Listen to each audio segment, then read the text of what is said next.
T-50 or the T-50 PAK FA to the F-22. Both are titans of the 21st century in terms of air superiority. Both are stealth 5th-gen fighters. While the PAK FA leads in multi-role capability, the F-22 is an air superiority fighter reminiscent to the F-15. I'll be comparing briefly over the two aircraft, and most likely form a good opinion between the two. Starting off, let's compare specifications with the Su-50. The Su-50 is very reminiscent of the Flanker series of aircraft. It features a pancake-type design with an engine pod design, while a large LRX section, and in terms of the Su-50, a extended LRX, which also generate a very small amount of vortex lift. It is designed to be the successor of the MiG-29 and Su-27. It is also a blended body design. They both use thrust vector.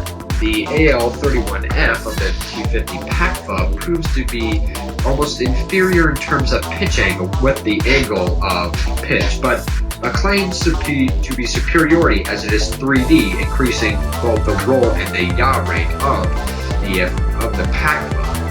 Do tend to remember that yaw rate and generally a lot of roll rate is almost useless in any VFM combat environment. Roll rate is important, but yet yaw rate is not very important at all, and generally is left useless to most pilots.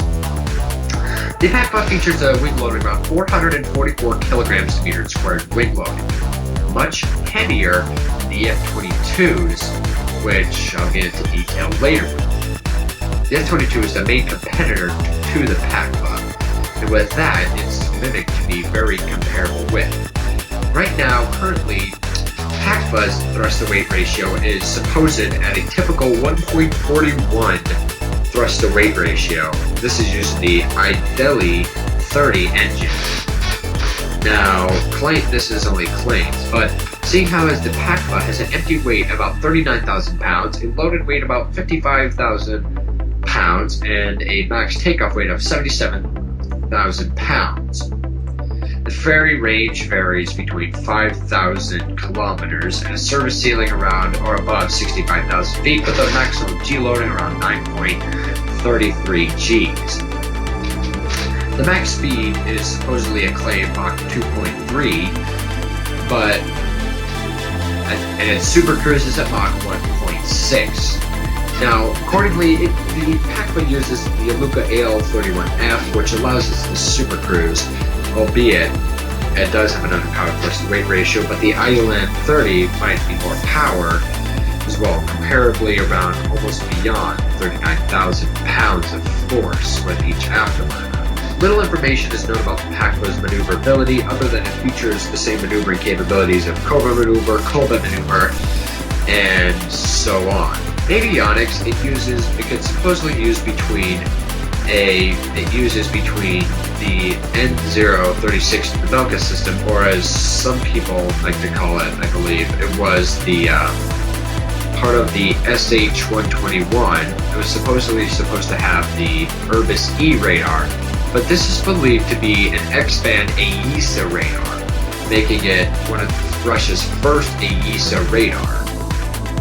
And with its AESA radar allowing it to have the ability to have comparable performance to the F-22, albeit the Urbis E, which it was originally planned to have, was a PESA and had an inferior range as well as target tracking and power compared to the APG-77 used by the F-22. It is not really known how far the Belka radar will go, but it's developed around 400 kilometers, so and so. So BVR-wise, it would only see that the PAK FA is very comparable and dominant to 4th-gen fighters. Comparatively, in terms of vortex lift, not much is known about its vortex lift angle, nor the vortex angle itself or the placement of its vortex. But only assumingly it's going to be around the Su-27s, which only allows it not much for lifting envelope, but so much just for angle of attack. A quarter velocity around it is expected to be around 295 to 320 knots. Let's compare it to the F-22, however. The F-22 is often criticized for being too expensive and underperforming.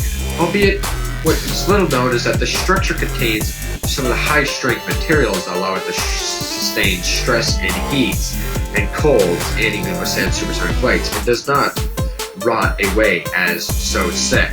The F-22 uses the F-119 engines, which give it a combat thrust-to-weight ratio of 1.26, and in clean cut is way beyond 1.50, I believe. However, it has a wing loading of about 377 kilograms meters squared, with a superior lifting body design would give superior turning performance.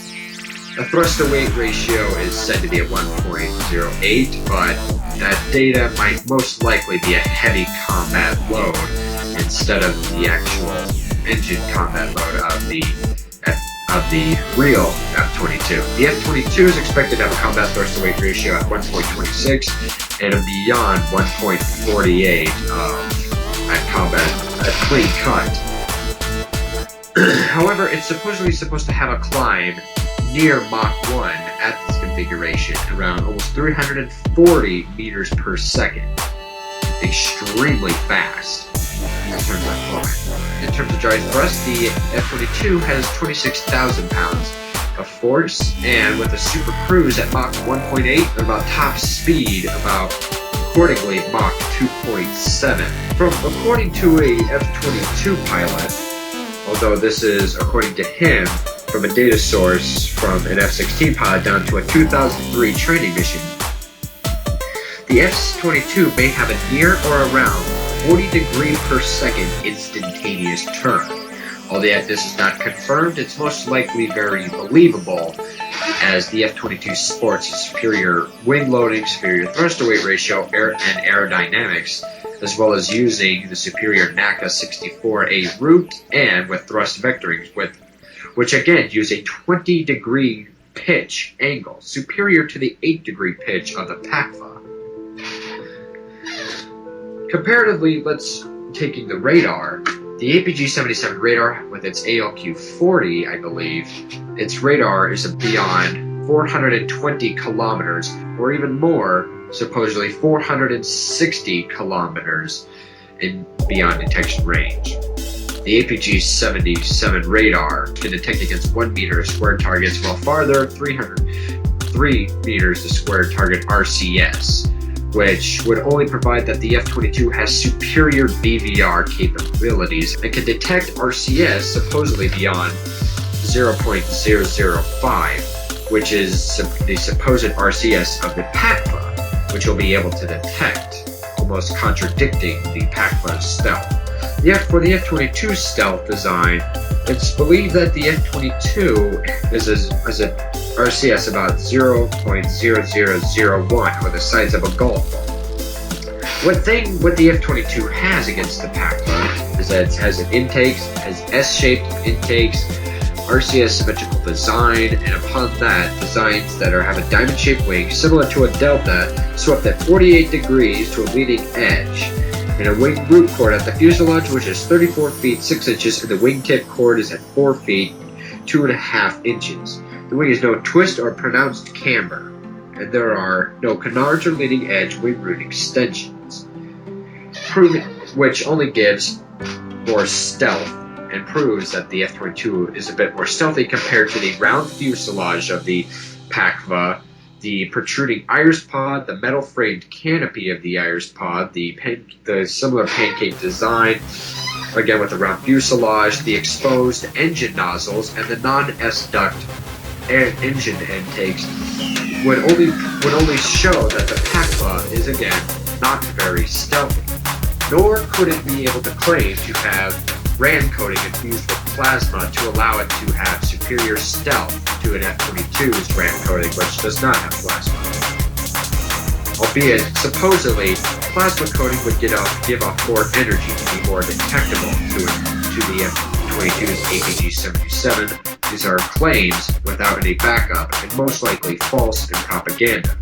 It would only prove that the F-22 would have superior stealth and basically be all around a superior aircraft. But yet the capabilities of the PAK FA should be underrated, as it has an extreme amount of firepower and carries more missiles internally.